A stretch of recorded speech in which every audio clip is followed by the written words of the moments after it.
മനുഷ്യർ കുതിരവണ്ടി ഓടിച്ചു തുടങ്ങിയ കാലം തൊട്ട് തന്നെ ഈ വാഹനങ്ങൾ എന്ന് പറയുന്നത് മനുഷ്യൻ്റെ ആർഭാടത്തിൻ്റെ, സമ്പത്തിൻ്റെ, സോഷ്യൽ സ്റ്റാറ്റസിൻ്റെയൊക്കെ പ്രതീകമായിട്ടാണ് കണക്കാക്കി പോരുന്നത്. പിന്നീട് ഈ കുതിരവണ്ടികൾ കാറുകൾക്ക് വഴിമാറിക്കൊടുത്തപ്പോൾ ലോകമെമ്പാടുമുള്ള പ്രഭുക്കന്മാരും രാജാക്കന്മാരും അതുപോലെ ധനികന്മാരുമെല്ലാം അവരുടെ സോഷ്യൽ സ്റ്റാറ്റസ് പ്രദർശിപ്പിക്കാൻ വേണ്ടി ഉപയോഗിച്ചത് കാറുകളെയാണ്. അതായത് ഞാൻ പറഞ്ഞു വരുന്നത് എന്താണെന്ന് വെച്ചാൽ എല്ലാ കാലത്തും വാഹനങ്ങൾ, പ്രത്യേകിച്ചും കാറുകൾ, വാഹനം എന്നതിലുപരിയായി മനുഷ്യർ അതിനെ ഒരു സോഷ്യൽ സ്റ്റാറ്റസിൻ്റെ പ്രതീകമായി അല്ലെങ്കിൽ ലക്ഷറിയുടെ പ്രതീകമായി, ആഡംബരത്തിൻ്റെ പ്രതീകമായി ഒക്കെയാണ് കണക്കാക്കിയിരുന്നത്. അത് എല്ലാ കാലത്തും അങ്ങനെയാണ്. ഒരുപക്ഷെ വാഹനം എന്നതിൽ കാറുകൾക്ക് മാത്രം അവകാശപ്പെടാവുന്ന ഒരു സ്റ്റാറ്റസും കൂടിയാണിത്. കാറുകളെക്കാളും വില കൂടിയ ലക്ഷറി സ്റ്റാറ്റസ് കാണിക്കുന്ന വാഹനങ്ങളായിട്ടുള്ള യാട്ടുകളും വിമാനങ്ങളും ഒക്കെ ഉണ്ട്. എന്നിരുന്നാലും പൊതുവേ നമ്മൾ നോക്കുമ്പോഴത്തേന് കാറുകളാണ് ഈ സോഷ്യൽ സ്റ്റാറ്റസ് പ്രകടിപ്പിക്കാൻ വേണ്ടി വളരെ വ്യാപകമായി പലരും ഉപയോഗിക്കുന്ന ഒരു വാഹനം. അപ്പോൾ നമ്മളിന്ന് സംസാരിക്കാൻ പോകുന്നത് ഏതാണ്ട് ഒരു പതിറ്റാണ്ട് മുൻപ് വരെ ഇന്ത്യയിലെ സമ്പന്നർ, ഇന്ത്യയിലെ പ്രമുഖർ, അതായത് ക്രിക്കറ്റ് താരങ്ങളും സിനിമാ താരങ്ങളും അതുപോലെ രാഷ്ട്രീയക്കാരും ഒക്കെ അവരുടെ സോഷ്യൽ സ്റ്റാറ്റസ് അല്ലെങ്കിൽ അവരുടെ ആഡംബരത്തിൻ്റെ പ്രതീകമായി കൊണ്ടുവരുന്ന ഒരു വാഹനത്തെക്കുറിച്ചാണ്. അതിലെ ഏറ്റവും രസകരമായ കാര്യം എന്താണെന്ന് വെച്ചാൽ ഇന്ത്യക്കാർ ഈ ലക്ഷറി വാഹനമായി കണക്കാക്കി പോന്നിരുന്ന ഈ വാഹനത്തിൽ ലക്ഷറി അഥവാ ആഡംബരം എന്നത് പേരിന് പോലും ഉണ്ടായിരുന്നില്ല എന്നതാണ്. മിത്സുബിഷി പജേറോ എന്നാണ് ആ വാഹനത്തിൻ്റെ പേര്. അപ്പോൾ ഈ പജേറോ എന്ന വാക്ക് സ്പാനിഷ് ഭാഷയിൽ ഒരു പച്ചത്തെറിയായതുകൊണ്ട് സ്പാനിഷ് സംസാരിക്കുന്ന രാജ്യങ്ങളിലെല്ലാം ഈ വാഹനം അറിയപ്പെട്ടിരുന്നത് മോണ്ടിറോ എന്നാണ്. അതുപോലെ തന്നെ ബ്രിട്ടനിൽ ഇതിൻ്റെ പേര് ഷോഗൺ എന്നായിരുന്നു. പക്ഷേ ഇന്ത്യൻ വാഹനപ്രേമികളെ സംബന്ധിച്ചിടത്തോളം ഇത് പജേറോയാണ്.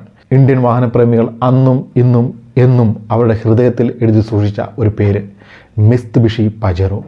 അതായത് നമ്മൾ കഴിഞ്ഞ ഒരു 2 പതിറ്റാണ്ടുകളായിട്ടുള്ള ഇന്ത്യയുടെ വാഹന ചരിത്രം ഒന്ന് പരിശോധിച്ച് നോക്കിയാൽ കാണാൻ സാധിക്കും. ഇന്ത്യൻ റോഡുകൾ അടക്കി ഭരിക്കുന്ന ഫോർച്യൂണർ എന്ന ടൊയോട്ടയുടെ SUVയുടെ അപ്രമാദിത്വത്തെ ചോദ്യം ചെയ്തിട്ടുള്ള ഒരേ ഒരു SUV, ഫോർച്യൂണറുമായിട്ട് നേർക്ക് നേർ ഫൈറ്റ് ചെയ്തിട്ടുള്ള ഒരേ ഒരു SUVയാണ് മിത്സുബിഷി പജേറോ. ഫോർഡ് എൻഡവർ പോലെയുള്ള വാഹനങ്ങളൊക്കെ ഈ പറഞ്ഞ ഗോതയിലേക്ക് പലതവണ പോരടിക്കാൻ ഇറങ്ങി വന്നെങ്കിലും ഫോർച്യൂണർ എന്ന ഭീമനുമായിട്ട് പൊരുതി നിന്നിട്ടുള്ള ഒരേ ഒരു SUV അത് പജേറോയാണ്.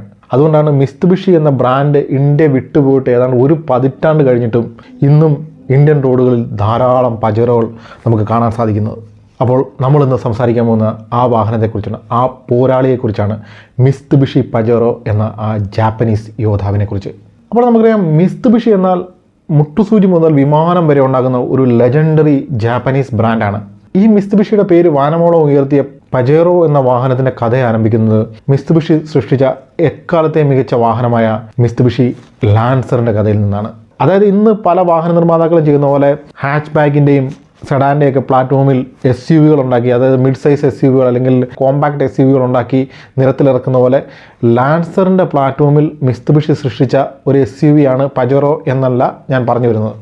അതായത് കഥ ആരംഭിക്കുന്നത് 1970 കാലഘട്ടത്തിലാണ്. അക്കാലത്ത് ഒരു കാർ അല്ലെങ്കിൽ ഒരു വാഹനം എന്ന് പറഞ്ഞാൽ നമ്മൾ ഇന്നൊരു വാഹനത്തെ കാണുന്ന പോലെയല്ല അക്കാലത്തെ ആൾക്കാർ വാഹനത്തെ കണ്ടിരുന്നത്. അതായത് നമുക്കറിയാം ഇന്നൊരു വാഹനം എന്ന് പറഞ്ഞാൽ അതിൽ നമ്മൾ ഏറ്റവും ഇമ്പോർട്ടൻറ്റ് ഫീച്ചറായിട്ട് കരുതുന്നത് അതിൻ്റെ മൈലേജ് അല്ലെങ്കിൽ അതിലുള്ള ഫീച്ചേഴ്സ്. സ്വിച്ച് ഇട്ടാൽ സൺറൂഫ് തുറക്കുമോ, അല്ലെങ്കിൽ ക്ലൈമറ്റ് കൺട്രോൾ സിസ്റ്റം ഉണ്ടോ, അല്ലെങ്കിൽ 360 ക്യാമറ ഉണ്ടോ, ഇങ്ങനെയുള്ള പല കാര്യങ്ങളുമാണ് ഇന്ന് പലരും ഒരു വാഹനം പർച്ചേസ് ചെയ്യാൻ ചെല്ലുമ്പോഴത്തേന് നോക്കുന്നത്. ഈ പറഞ്ഞ കാര്യങ്ങളൊന്നും ആ വാഹനത്തിൻ്റെ ടെക്നോളജിയുമായി, വാഹനം എന്ന നിലയിൽ ഒരു കാറിൻ്റെ ടെക്നോളജിയുമായി അതിൻ്റെ മെക്കാനിക്സുമായിട്ട് ബന്ധപ്പെട്ട് കിടക്കുന്ന കാര്യങ്ങളൊന്നുമല്ല. പക്ഷേ 1970 കാലഘട്ടത്തിന് അല്ലെങ്കിൽ 80കളിലൊക്കെ ഒരു വാഹനത്തിൽ നിന്നും ഒരു ഉപഭോക്താവ് പ്രതീക്ഷിക്കുന്നത് പെർഫോമൻസും റിലയബിലിറ്റിയും ഒക്കെയാണ്. അതായത് പെർഫോമൻസും റിലയബിലിറ്റിയും ഒക്കെ ആയിരുന്നു അക്കാലത്തെ ഏറ്റവും പ്രധാന സെല്ലിംഗ് പോയിൻറ്റ്സ്. ഇന്ന് ഇന്റേണൽ കമ്പസ്റ്റൻ എഞ്ചിൻ വാഹനങ്ങളിൽ നിന്നും ഇലക്ട്രിക് വാഹനങ്ങളിലേക്ക് വഴിമാറുന്ന ഈ കാലഘട്ടത്തിൽ അങ്ങനെയുള്ള കാര്യങ്ങളെക്കുറിച്ച് സംസാരിക്കുന്നതിലൊന്നും വലിയ അർത്ഥമൊന്നുമില്ല. എന്നിരുന്നാലും 70കളിലെ 80കളിലെയൊക്കെ വാഹന വിപണി അല്ലെങ്കിൽ വാഹന ലോകം ഏതാണ്ട് അങ്ങനെയായിരുന്നു. ഏതായാലും അങ്ങനെ ഏതാണ്ട് 1973 മിത്സുബിഷി ഈ ലാൻസറിൻ്റെ നിർമ്മാണം ആരംഭിച്ചു. അപ്പോൾ ഈ പെർഫോമൻസിൻ്റെ കാര്യത്തിലും അല്ലെങ്കിൽ റിലയബിലിറ്റിയുടെ കാര്യത്തിലും ഒക്കെ അക്കാലത്ത് നിലവിലുണ്ടായിരുന്ന ഏതൊരു കാറിനേക്കാളും മുന്നിലാണ് തങ്ങളുടെ ലാൻസറിൻ്റെ സ്ഥാനമെന്ന് മിത്സുബിഷിക്ക് ഉറപ്പായിരുന്നു. പക്ഷേ ആ കാര്യം ലോകത്തിന് മുന്നിൽ പ്രൂവ് ചെയ്ത് കാണിക്കേണ്ട ഒരു ഉത്തരവാദിത്വം മിത്സുബിഷിക്ക് ഉണ്ടായിരുന്നു. അല്ലാതെ വെറുതെ ഞങ്ങളൊരു കാർ ഉണ്ടാക്കി ഇത് ലോകത്തിലെ ഏറ്റവും മികച്ച കാറാണെന്ന് പറഞ്ഞാൽ ആരും അങ്ങോട്ട് സമ്മതിച്ചു കൊടുക്കത്തില്ല. പെർഫോമൻസിൻ്റെ കാര്യത്തിൽ തങ്ങളുടെ കാറിനെ ബീറ്റ് ചെയ്യാൻ വേറൊരു കാർ ഈ ലോകത്തില്ല എന്നുള്ള കാര്യം ലോകത്തിന് കാണിച്ചു കൊടുക്കേണ്ട ഉത്തരവാദിത്വം അത് ഉണ്ടാക്കിയവനാണ്, അതിൻ്റെ നിർമ്മാതാവിനാണ്. അങ്ങനെ ഒരു വാഹനത്തിൻ്റെ പെർഫോമൻസ് അല്ലെങ്കിൽ ഒരു വാഹനത്തിൻ്റെ ടെക്നോളജി ലോകത്തിന് മുന്നിൽ പ്രദർശിപ്പിക്കാനുള്ള ഏറ്റവും മികച്ച പരിപാടി എന്ന് പറഞ്ഞാൽ ആ വാഹനത്തെ റേസിങ്ങിന് ഇറക്കുക എന്നുള്ളതാണ്.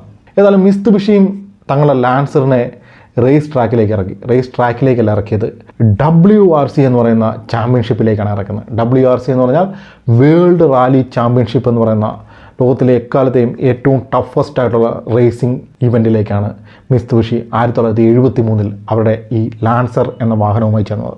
അപ്പോൾ ഈ WRCയെ കുറിച്ച് പറയുകയാണെങ്കിൽ WRCയിൽ എന്താണ് സംഭവിക്കുന്നത്? ഒരു വാഹന നിർമ്മാതാവ് അവരുടെ പ്രൊഡക്ഷൻ കാറിൻ്റെ റാലി വേരിയൻ്റ് കാറുമായിട്ടാണ് ഈ റേസിന് ഇറങ്ങുന്നത്. അപ്പോൾ ഏതാണ്ട് 1973-74 കാലഘട്ടത്തിൽ ലാൻസറുമായിട്ട് മിത്സുബിഷി ഈ WRC ഇവൻറ്റിൽ ഇറങ്ങുന്നു. WRC ഇവൻറ്റിന് ഇറങ്ങിയെന്ന് മാത്രമല്ല, ആ WRC ഇവൻറ്റിൽ ശ്രദ്ധേയമായ പ്രകടനം കാഴ്ചവെക്കാൻ ലാൻസറിന് സാധിച്ചു. തുടർന്നങ്ങോട്ട് ലാൻസർ എന്നത് WRCയുടെ ചരിത്രത്തിനൊപ്പം എഴുതി ചേർത്ത ഒരു പേരായി മാറി. അപ്പോൾ ഈ ലാൻസറിൻ്റെ ചരിത്രത്തിൽ മറ്റൊരു രസകരമായ കാര്യം എന്താണെന്ന് വെച്ചാൽ ഈ 1973-74 കാലഘട്ടത്തിലൊക്കെ ഈ ലാൻസറുമായിട്ട് റേസിങ്ങിന് ഇറങ്ങി ജയിച്ചത് ജാപ്പനീസ് ഡ്രൈവർമാർ അല്ലെങ്കിൽ സെബാസ്റ്റ്യൻ ലോബിനെയൊക്കെ പോലുള്ള യൂറോപ്യൻ ഡ്രൈവർമാരൊന്നുമല്ല, നമ്മുടെ ജോഗിന്ദർ സിംഗ് എന്ന് പറയുന്ന ഒരു ഇന്ത്യക്കാരൻ സർദാർജിയാണ്. അപ്പോൾ ഇങ്ങനെ തുടർച്ചയായി ഈ WRC ഇവൻറ്റുകളിൽ ചാമ്പ്യനാകാൻ തുടങ്ങിയതോടുകൂടി ലാൻസർ ഒരു മികച്ച കാറാണെന്നുള്ള കാര്യം ലോകത്തിന് മുന്നിൽ നിഷ്പ്രയാസം പ്രൂവ് ചെയ്യാൻ മിത്സുബിഷിക്ക് സാധിച്ചു. എന്ന് മാത്രമല്ല, ഈ റേസിംഗ് ഇവൻറ്റുകളിൽ നിന്ന് അവർ ആർജിച്ചെടുത്ത എക്സ്പീരിയൻസുകൾ അല്ലെങ്കിൽ അവർ സ്വായത്തമാക്കിയ ടെക്നോളജി അവരുടെ മറ്റ് കാറുകളിൽ ഉപയോഗിക്കാൻ തുടങ്ങി. അങ്ങനെ വളരെ മികച്ച ധാരാളം കാറുകൾ മിത്സുബിഷിക്ക് നിർമ്മിച്ചെടുക്കാൻ സാധിച്ചു. അങ്ങനെ ലോക നിലവാരമുള്ള കാറുകൾ നിർമ്മിക്കുന്ന ഒരു ജാപ്പനീസ് ബ്രാൻഡാണ് മിത്സുബിഷി എന്നൊരു പേര് അവർ സ്വന്തമാക്കി. പക്ഷേ കാര്യങ്ങൾ അങ്ങനെ മുന്നോട്ട് പോയിക്കൊണ്ടിരുന്നപ്പോൾ ഏതാണ്ട് 1980 ആയപ്പോഴത്തേനും ലോക വാഹന വിപണിയിൽ ഒരു മാറ്റമുണ്ടായി.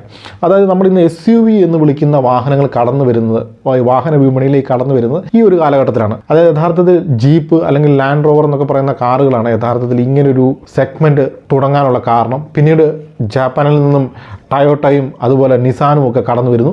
അങ്ങനെ ഏതാണ്ട് 80കളോടുകൂടി ഈ SUV എന്ന് പറയുന്ന സെഗ്മെൻറ്റ് വളരെ ശക്തി ആർജിച്ചു, പ്രത്യേകിച്ചും അമേരിക്കൻ മാർക്കറ്റിൽ. അപ്പോൾ ടയോട്ടയും നിസാനും ഒക്കെ അവരുടെ വാഹനങ്ങളുമായിട്ട് ഈ പറഞ്ഞ SUV മാർക്കറ്റിൽ സാന്നിധ്യം ഉറപ്പിച്ചു കഴിഞ്ഞെങ്കിലും അമേരിക്ക ഉൾപ്പെടെയുള്ള ആഗോള വാഹന വിപണിയിൽ ഒരു പ്രമുഖ സാന്നിധ്യമായിരുന്ന, ഒരു പ്രമുഖ സ്ഥാനം അലങ്കരിച്ചിരുന്ന മിത്സുബിഷിയുടെ പക്കൽ ധാരാളം ഹാച്ച് ബാക്കുകളും സെഡാനുകളൊക്കെ ഉണ്ടായിരുന്നെങ്കിലും ഈ SUV എന്ന് പറയുന്ന സാധനം മരുന്നിന് പോലും എടുക്കാനുണ്ടായിരുന്നില്ല. ഏതായാലും മിത്സുബിഷി ഈ കുറവ് നിർത്താൻ അങ്ങ് തീരുമാനിച്ചു. അങ്ങനെ ഒരു പുതിയ SUV നിർമ്മിച്ചെടുക്കാൻ തീരുമാനിക്കുകയാണ്. അപ്പോൾ ഒരു SUV നിർമ്മിക്കുക എന്ന് പറഞ്ഞാൽ മിത്സുബിഷിയാണ് SUV നിർമ്മിക്കാൻ പോകുന്നത്. അപ്പോൾ അവരുടെ കോമ്പറ്റീറ്റർ ആയിട്ടുള്ള ടൊയോട്ട ലാൻഡ് ക്രൂസറിനെ അല്ലെങ്കിൽ നിസാൻ പെട്രോളിനെയൊക്കെ നിഷ്പ്രഭമാക്കുന്ന രീതിയിലുള്ള SUV ആണ് അവർക്ക് വേണ്ട എന്നുള്ള കാര്യം മിത്സുബിഷി ആദ്യം തന്നെ അങ്ങ് ഉറപ്പിച്ചു. അവിടെയാണ് പജേറോ എന്ന ഇതിഹാസം ജനിക്കുന്നത്. അപ്പം അക്കാലത്ത് മിത്സുബിഷിയുടെ പേരെന്ന് പറഞ്ഞാൽ ഈ WRC പോലുള്ള ഇവൻറ്റുകൾ അടപടലം തൂക്കുന്ന ഒരു ബ്രാൻഡ് എന്ന നിലയിലായിരുന്നു. അതായത് അക്കാലത്ത് ലോകത്തിലെ ഏറ്റവും മികച്ച റാലി കാറായിട്ടുള്ള ലാൻസറിൻ്റെ നിർമ്മാതാവാണ് മിത്സുബിഷി. അതുകൊണ്ട് തന്നെ അവർ നിർമ്മിക്കാൻ ശ്രമിച്ച ആ SUVയിൽ, അതായത് പജേറോ എന്ന SUVയിലും ഈ പറഞ്ഞ റാലി റേസിംഗ് DNA ഉണ്ടായിരിക്കണം എന്നുള്ള കാര്യം, ആ റാലി റേസിംഗ് പെഡിഗ്രി ഉണ്ടായിരിക്കണം എന്നുള്ള കാര്യം മിത്സുബിഷി നിർബന്ധമായിരുന്നു. അങ്ങനെ ആ ഒരു റേസിംഗ് പെഡിഗ്രി ഒരു SUVയിലേക്ക് കൂട്ടിയിണക്കാൻ ശ്രമിച്ചതിൽ നിന്നാണ് അങ്ങേയറ്റം ഓവർ എഞ്ചിനീയർ ആയിട്ടുള്ള പജേറോ എന്ന പ്രോഡക്റ്റ് ജനിക്കുന്നത്. അപ്പം മിത്സുബിഷിയുടെ പോയിന്റ് ഓഫ് വ്യൂവിൽ നോക്കുമ്പോൾ അത്ഭുതകരമായ കേപ്പബിലിറ്റീസുമായിട്ടാണ് പജേറോയെ അവർ പുറത്തേക്ക് ഇറക്കുന്നത്.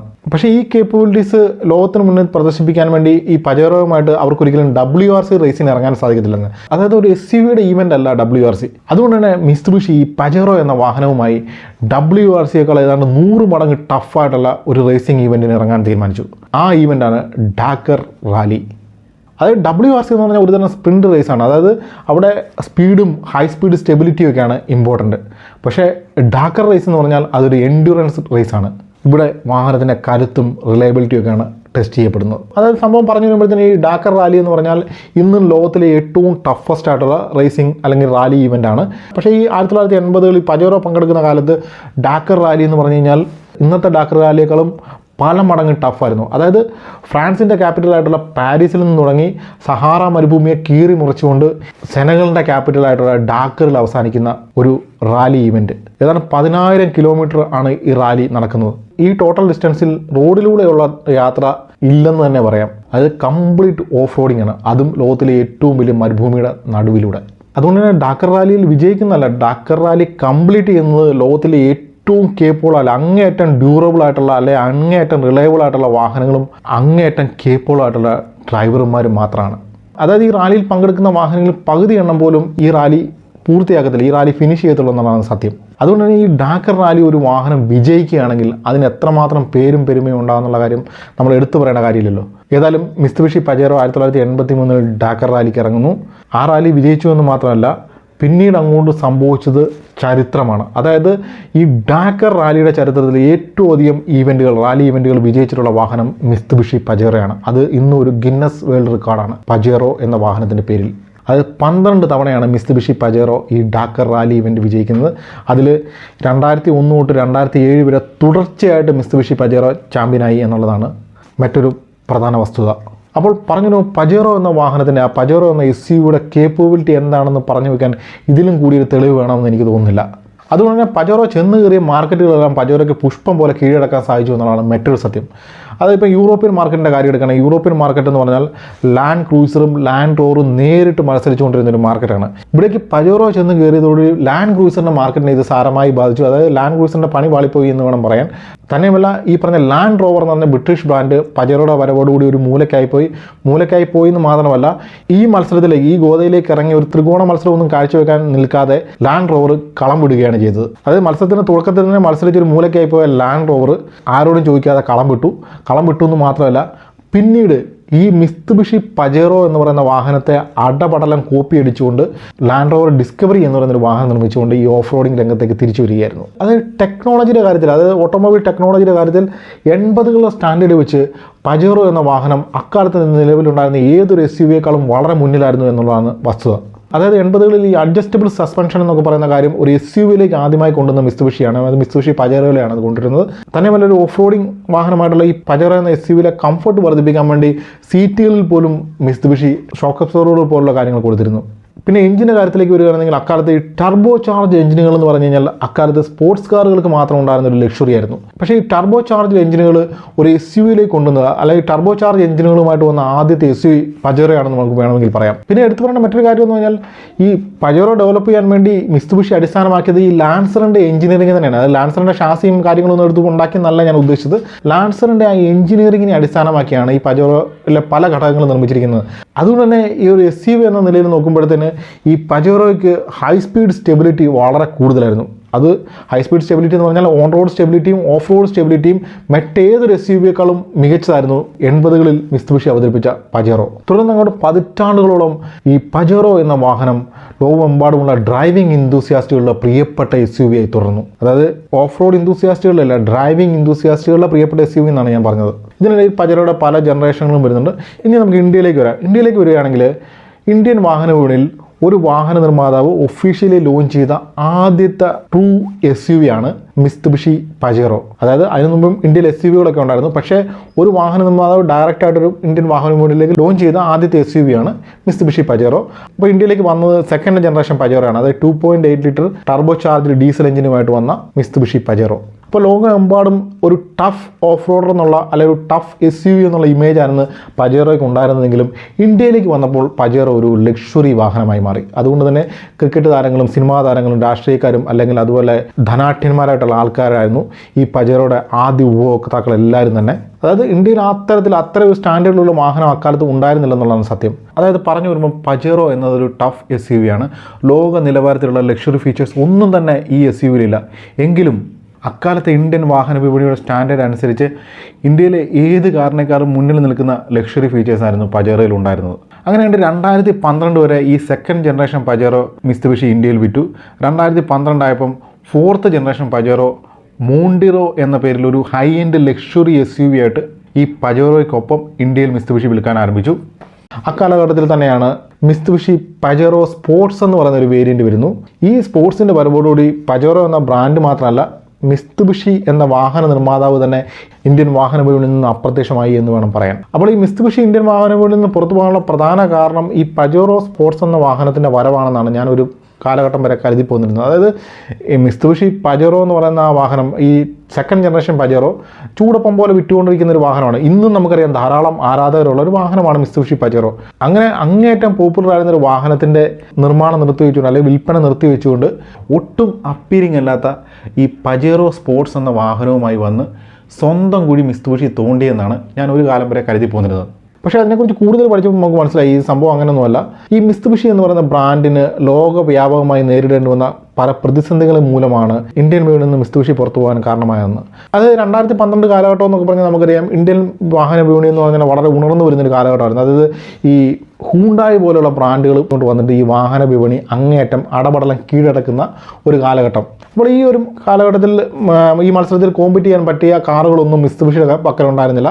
അതായത് ഈ പറഞ്ഞ പജേറോയും അല്ലെങ്കിൽ ഔട്ട്ലാൻഡർ എന്ന് പറയുന്ന ഒരു മോഡലും ഒക്കെ മാറ്റി നിർത്തി കഴിഞ്ഞാൽ മിത്സുബിഷിയുടെ പക്കൽ പ്രത്യേകിച്ച് വാഹനങ്ങളൊന്നും ഇന്ത്യൻ വിപണിയിൽ ഉണ്ടായിരുന്നില്ല. ലാൻസറൊക്കെ ആ കാലഘട്ടം ആയപ്പോഴത്തേന് ഔട്ടായിപ്പോയി. അതിനെ റീപ്ലേസ് ചെയ്യാൻ പറ്റുന്ന ഒരു കാറൊന്നും അവർ കൊണ്ടുവന്നില്ല. ലാൻസർ ഇവോയൊക്കെ ഉണ്ടായിരുന്നു. എന്നിരുന്നാലും ഒരു ജനപ്രിയമായ ഒരു മാസ് മാർക്കറ്റിനെ പിടിച്ചു നിർത്താൻ പറ്റുന്ന ഒരു വാഹനം ഒന്നും അവരുടെ പക്കൽ ഉണ്ടായിരുന്നില്ല. അത് തന്നെയല്ല ലോകവ്യാപകമായിട്ട് യൂറോപ്യൻ മാർക്കറ്റിലും അമേരിക്കൻ മാർക്കറ്റിലും ഒക്കെ ഈ മൈലേജിൻ്റെ കാര്യത്തിൽ മൈലേജ് ഫോർഡ് കേസുകളിലൊക്കെ പെട്ട് മിത്സുബിഷിക്ക് വൻതോതിലുള്ള തിരിച്ചടികൾ നേരിടേണ്ടി വന്ന ഒരു കാലഘട്ടം കൂടിയായിരുന്നു ഇത്. അതുകൊണ്ട് തന്നെ കാര്യമായ തോതിൽ ഇന്ത്യൻ മാർക്കറ്റിൽ ഇൻവെസ്റ്റ് ചെയ്യാൻ മിത്സുബിഷി തയ്യാറായിരുന്നില്ല. മിത്സുബിഷി ഇന്ത്യൻ മാർക്കറ്റിനെ ഒരു സീരിയസ് മാർക്കറ്റായിട്ട് എടുത്തില്ല എന്നുള്ളതാണ് സത്യം. അങ്ങനെയാണ് മിത്സുബിഷി ഇന്ത്യയിലുള്ള കച്ചവടം അല്ലെങ്കിൽ ഇന്ത്യയിലുള്ള ഓപ്പറേഷൻസ് അവസാനിപ്പിക്കുന്നത്. അപ്പോൾ മിത്സുബിഷി എന്ന് പറയുന്ന ബ്രാൻഡ് ഇന്ത്യയിൽ നിന്നുള്ള ഓപ്പറേഷൻസ് അവസാനിപ്പിച്ചു പോയിട്ടും നമുക്ക് വേണമെങ്കിൽ ഇന്നൊരു പതിറ്റാണ്ട് കഴിഞ്ഞു എന്ന് വേണമെങ്കിൽ പറയാം. എന്നിട്ടും പജേറോ എന്ന് പറയുന്ന ആ വാഹനം ഇന്നും ഇന്ത്യൻ നിരത്തുകളിൽ ഒരു നിറസാന്നിധ്യമാണ്. അത് ഈ പജേറോ എന്ന ഈ വാഹനം അങ്ങേറ്റ അഭിമാനത്തോടെ കൊണ്ടു നടക്കുന്ന ധാരാളം പേരെ ഇന്ന് ഇന്ത്യയിലുടനീളം നമുക്ക് കാണാൻ സാധിക്കും. അതുപോലെ ഒരു അപ്രീസിയേഷൻ കിട്ടിയിട്ടുള്ള ഒരു ബ്രാൻഡും ഒരു വാഹനവും ഇന്ത്യയിൽ ഉണ്ടായിട്ടില്ലെന്ന് വേണം പറയാൻ. അതായത് ആ വാഹനത്തിൻ്റെ നിർമ്മാതാവ് ഇവിടുത്തെ പ്രൊഡക്ഷൻ അവസാനിപ്പിച്ച് പോയിട്ടും ആ വാഹനപ്രേമികൾ നെഞ്ചിലേറ്റിക്കൊണ്ട് നടക്കുകയാണ്. അപ്പോൾ ഈ ഫോർഡ് എൻഡവറിൻ്റെ കാര്യത്തിലും ഫോർഡ് എക്കോ സ്പോർട്സിൻ്റെ കാര്യത്തിലുമൊക്കെ ചില ആൾക്കാർ പറഞ്ഞേക്കാം ഇതും അങ്ങനെയൊക്കെ തന്നെയാണെന്ന്. പക്ഷേ നിങ്ങൾ നോക്കണം, ഫോർഡ് ഈ അടുത്ത കാലത്താണ് ഇന്ത്യൻ മാർക്കറ്റ് വിട്ടുപോയെന്ന് മാത്രമല്ല അവർ ഇന്ത്യൻ മാർക്കറ്റിലും ഓപ്പറേഷൻസ് പൂർണ്ണമായി അവസാനിപ്പിച്ചിട്ട് പോകുന്നില്ല. പക്ഷേ മിത്സുബിഷിയുടെ കാര്യത്തിൽ അങ്ങനെയല്ല. മിത്സുബിഷി ഏതാണ്ട് ഇന്ത്യൻ മാർക്കറ്റിൽ അസ്തമിച്ചു പോയ ഒരു ബ്രാൻഡാണ്. എന്നിട്ടും പജേറോ എന്ന ആ വാഹനം ഇന്ത്യൻ നിരത്തുകളിൽ ഇന്നും രാജകീയ പ്രൗഢിയോടെ സഞ്ചരിക്കുന്നുണ്ടെങ്കിൽ അതിൻ്റെ അർത്ഥം ആ വാഹനത്തിന് ഇന്ത്യൻ വാഹനപ്രേമികളുടെ ഹൃദയത്തിലുള്ള സ്ഥാനം എത്ര വലുതാണെന്ന് നമുക്ക് പറഞ്ഞു വയ്ക്കാൻ സാധിക്കത്തില്ല എന്ന് തന്നെയാണ്. അപ്പോൾ ഇതാണ് ഇന്ത്യ കണ്ട ലോകം കണ്ട എക്കാലത്തെയും മികച്ച SUV-കളിൽ ഒന്നായ മിത്സുബിഷി പജേറോയുടെ കഥ. അപ്പോൾ തൽക്കാലം ഈ വീഡിയോ ഇവിടെ അവസാനിപ്പിക്കുകയാണ്. വീഡിയോ എല്ലാവർക്കും ഇഷ്ടപ്പെട്ടായിട്ട് കരുതുന്നു. അപ്പോൾ ഇതിലും ഇൻട്രസ്റ്റിംഗ് ആയ ഇതിലും ഇൻഫോർമേറ്റീവായ മറ്റൊരു വീഡിയോയുമായി വീണ്ടും കാണാം. അതുവരെ ബൈ.